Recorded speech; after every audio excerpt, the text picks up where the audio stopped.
भिवंडी तालुका में विभिन्न ऊर्जा परियोजन के लिए टावर और विद्युत लाइनों का जाल बनाने के कारण कई गांवों में किसानों की जमीन प्रभावित हो रही है।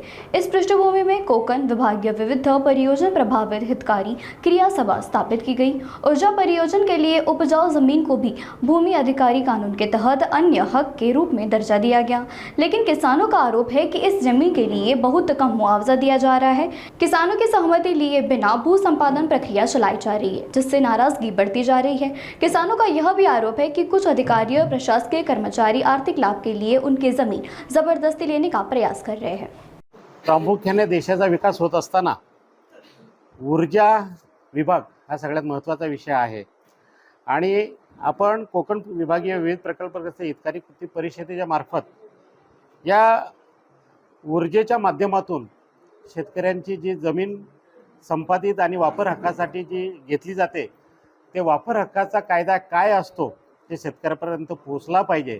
त्या वापर हक्कामध्ये शेतकऱ्याचं पुनर्वसन झालं पाहिजे।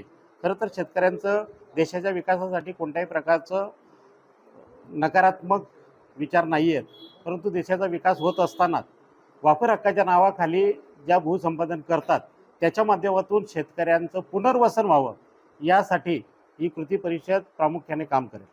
खरं तर या अगोदरचा जो अनुभव आहे तो अतिशय वाईट अनुभव आलेला आहे शेतकऱ्यांमध्ये। त्या दलालांमार्फत बऱ्याचशा गोष्टी व्हायच्या आणि तिथं प्रामुख्याने शेतकऱ्याचं नुकसान व्हायचं, परंतु या हितकारी कृती परिषदेच्या माध्यमातून दलाल ही संकल्पना काढून शासन दरबाराच्या नियम व अटी या शेतकऱ्यापर्यंत पोहोचाव्यात यासाठी प्रामुख्याने ही कृती परिषद काम करेल। आणि जो आता विद्युत प्रकल्प राबवले जातात आणि जे विद्युत प्रकल्प अगोदर राबवलेले आहेत त्या सर्वांचा न्याय या शेतकऱ्यांपर्यंत पोहोचला पाहिजे यासाठी प्रामुख्याने कृती परिषद यावेळेस काम करेल।